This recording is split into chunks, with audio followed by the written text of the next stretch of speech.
Oke, ketemu lagi bersama Inspire, bimbingan belajar matematika, inspirasi menuju prestasi. Kali ini kita coba akan masuk ke serial geometri ruang, gitu ya. Kita akan masuk kepada bab tentang jarak, atau bisa dibilang garis hubung terpendek antara dua buah objek. Nah, nanti akan saya bagi menjadi dua video materi ini. Yang pertama kita coba akan masuk ke jarak antara titik ke bidang. Ingat, kalau kita mau menentukan jarak antara dua buah objek itu, yang pastinya kita harus taat kepada aturan atau langkah-langkahnya. Nah, ketika kita mau menentukan jarak antara titik ke bidang, katakanlah begini. Jadi saya punya misalkan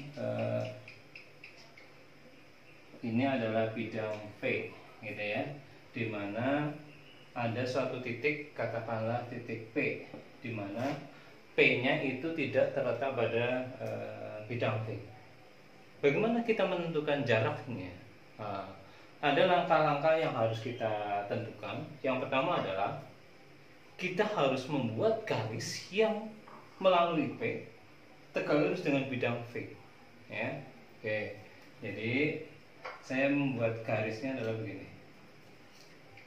Andaikan ini adalah titik tembusnya, titik tembus dari garis yang tegak lurus dengan bidang P melalui P, kita namakan Q, maka PQ adalah jarak yang kita maksud, ya. Jadi ingat, garis yang berwarna merah itu tegak lurus dengan bidang V. Nih. Jadi ini tegak lurus dengan bidang V, ya. Oke. Yang berikutnya adalah kita coba akan menentukan jarak antara dua buah bidang yang sejajar, antara dua bidang yang sejajar tentunya. Kalau dua buah bidang yang tidak sejajar, maka jaraknya pastilah sama dengan 0. Jadi konsepnya begini.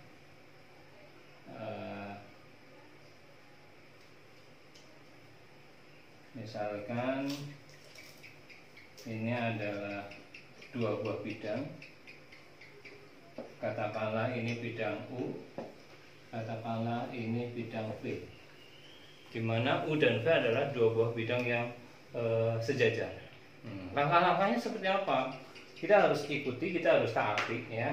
Yang pertama adalah ambil sembarang titik yang terletak pada bidang U, ya, atau sebaliknya nanti bekerja bolak-balik, ya.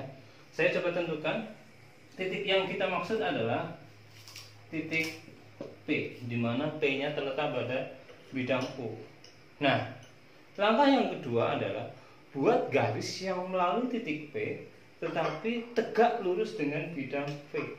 Jadi kondisinya begini, saya membuat garis yang tegak lurus dengan bidang V melalui P. Misalkan ini titik tembusnya, katakanlah Q, ya.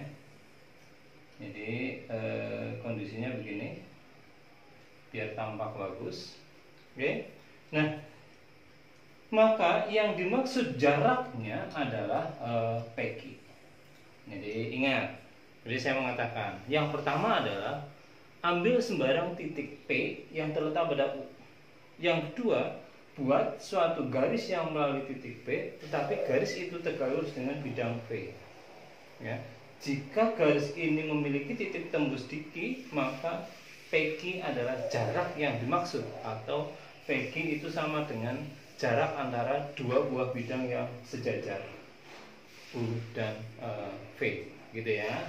Oke. Yang ketiga adalah kita coba akan membahas bagaimana cara menentukan jarak antara garis dan bidang. Jarak antara garis dan bidang.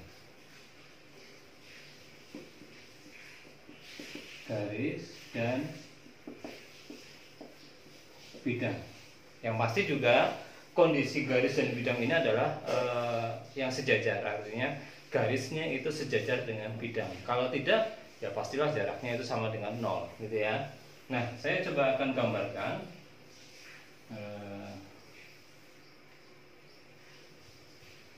Kondisinya begini, ini ada suatu bidang V, kemudian ada satu garis, katakanlah garisnya adalah garis G, di mana garis G itu adalah garis yang sejajar dengan bidang V. Langkah-langkahnya hampir sama kayak tadi, yaitu yang pertama, tentukan suatu titik yang terletak pada G, sembarang ya. Oke, katakanlah titiknya adalah titik P. Langkah yang berikutnya, setelah kita menentukan sembarang titik P yang terletak pada garis ini, buat garis yang melalui P tegak lurus dengan bidang V ya. Oke, saya coba gambarkan. Andaikan garis yang tegak lurus dengan V melalui P adalah seperti ini titik tembusnya, katakanlah Q, maka PQ itu merupakan jarak antara garis G dan bidang V. Ingat, kondisinya adalah garis G sejajar dengan bidang V. Oke, itu adalah video yang pertama untuk menjelaskan bagaimana kedudukan atau menentukan jarak antara dua buah objek.